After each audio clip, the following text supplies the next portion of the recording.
पूर्व विधायक राजेश धर्माणी ने केंद्र सरकार से ऑक्सीजन न मिलने से हुई मौतों की जांच के प्रति बुद्धिजीवी नागरिक आयोग के गठन की मांग उठाई है। उन्होंने कहा, बुद्धिजीवी नागरिक आयोग के गठन से ऑक्सीजन न मिलने से हुई मौतों के रहस्य से पर्दा उठेगा। धर्माणी ने सरकार को घेरते हुए कहा कि केंद्र सरकार द्वारा राज्यसभा में ये बताकर देशवासियों के जख्मों को कुरेदने का काम किया है कि कोरोना महामारी की दूसरी वेव के दौरान ऑक्सीजन की कमी से किसी भी व्यक्ति की मौत नहीं हुई। दूसरी वेव के दौरान लगातार मीडिया में खबरें प्रसारित होती रहीं कि देश के हर कोने में ऑक्सीजन की कमी से मौतें हो रही हैं और सरकार ने समय रहते कोई उचित कदम नहीं उठाए। पीएम केयर से खरीदे गए ज्यादातर वेंटिलेटर प्रयोग में नहीं लाए गए। धर्माणी का कहना है कि हिमाचल में भी कई जगहों पर ऑक्सीजन उपलब्ध न होने की वजह से मौतों की खबरें लगातार मीडिया में आती रहीं। खासकर नेरचौक मेडिकल कॉलेज ऑक्सीजन की कमी का सबसे बड़ा प्रमाण है। ये बड़ा दुर्भाग्यपूर्ण है कि केंद्र सरकार के स्वास्थ्य मंत्री राज्यसभा में बयान दे रहे हैं कि कोविड-19 से किसी ऐसे मरीज की मृत्यु नहीं हुई कि जिसमें ऑक्सीजन उसको ज़रूरत थी और उसको ऑक्सीजन उपलब्ध नहीं हुई। हालांकि ऐसे बहुत सारे मामले मीडिया में लगातार आते रहे जब कोरोना की सेकंड वेव थी और ऑक्सीजन की कमी की वजह से हजारों लाखों लोगों की मौतें हुई हैं। हिमाचल प्रदेश में ही सैकड़ों लोगों की मौतें हुई और नेरचौक मेडिकल कॉलेज के जो एनेस्थीसिया डिपार्टमेंट के एचओडी उनका बयान भी हमने मीडिया में सुना देखा, जो वीडियो था और उसमें उन्होंने स्पष्ट तौर पे कहा था कि हमारे पास जितने मरीज हैं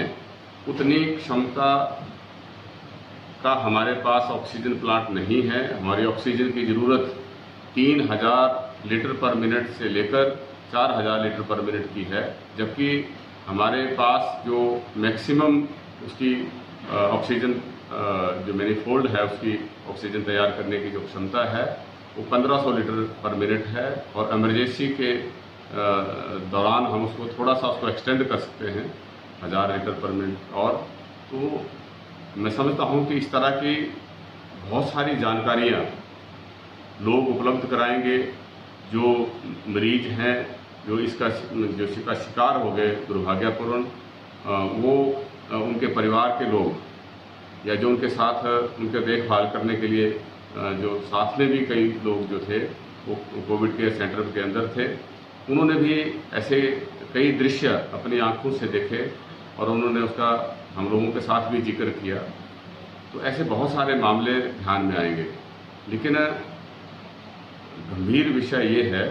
कि जब सरकार ही जो है वो इस पे लीपापोती करने की कोशिश में लगी है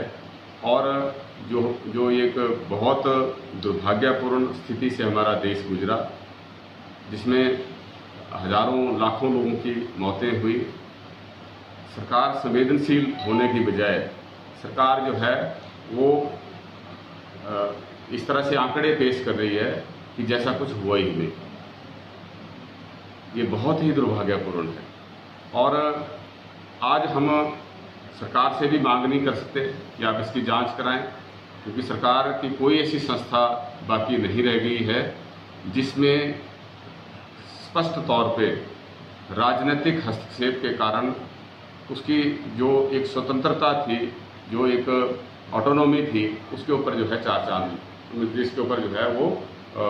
उसको बट्टा लगा है, उसकी साख गिरी है। और जो पिछले कई दशकों के साथ एक बड़ी निष्पक्षता वाला वातावरण बनाकर एक न्याय देने के लिए जो संस्थाएं खड़ी की गई थी, आज वो सारा का सारा जो है वो ढांचा चकनाचूर हो गया है। इसलिए ऐसे समय पे हम जो देश के बुद्धिजीवी हैं उनमें बहुत सारे लोग जो हैं सरकारी संस्थाओं में विभिन्न पदों पे रहते हुए रिटायर हुए हैं, माननीय सर्वोच्च न्यायालय के न्यायाधीश हैं, उच्च न्यायालय के न्यायाधीश हैं, पत्रकार हैं या सीनियर ब्यूरोक्रेट्स जो रिटायर हुए हैं, सीनियर पदों पे थे, या बाकी एकेडमिशियन हैं। बहुत सारे लोग ऐसे हैं, सोशल एक्टिविस्ट हैं जो इस तरह का रोल अदा कर सकते हैं कि जो सच्चाई है उसको उजागर कर सके। और मुझे लगता है कि इस तरह का कोई स्वतंत्र एजेंसी जो है वो सामने आए, जिस पे लोगों को भरोसा हो कि इससे जो है सच्चाई सामने आएगी और जो दोषी हैं उनके खिलाफ भी कार्रवाई की जाएगी। और आने वाले समय में अगर भगवान ना करे ऐसा इसका कोई थर्ड वेव आए तो उसके लिए हम सही तरीके से इस आपदा का जो है सामना करने के लिए तैयार हों। तो ऐसे समय के अंदर मैं समझता हूँ कि ऐसे बुद्धिजीवियों को सामने आना चाहिए और एक सिटीजन कमीशन गठित कर नागरिक आयोग का गठन करें और उस आयोग से के तहत जो है सारे प्रकरण की जो है वो जांच करें। प्रभावित परिवार हैं जिन्होंने अपनों को खोया है, कई परिवारों में तो एक नहीं दो तीन सदस्य भी खोए हैं। आज उनको न्याय देने की ज़रूरत है, उन दिवंगत आत्माओं को शांति देने की ज़रूरत है और मैं समझता हूँ वो तब मिलेगी जब हम जो सच्चाई है उसको उजागर करेंगे। और ये जो सरकार का पर्दा डालने की कोशिश है, सच्चाई को छुपाने की कोशिश हो रही है, झूठ से एक जो है एक पूरा आडंबर खड़ा करके लोगों को हमेशा गुमराह करने का प्रयास हो रहा है, इससे भी मैं समझता हूँ कि पर्दा हटेगा। लेकिन ये जो झूठ का सहारा लेकर गुमराह करने की कोशिश कर रहे हैं, मुझे नहीं लगता कि अब वो समय रह गया है कि लोगों की बातों पर विश्वास करेंगे। तो आज हम यही अपील करेंगे देश के बुद्धिजीवियों से कि आप आगे आएँ और देश के प्रति, देशवासियों के प्रति जो आपकी जिम्मेवारी है उसको निभाएं।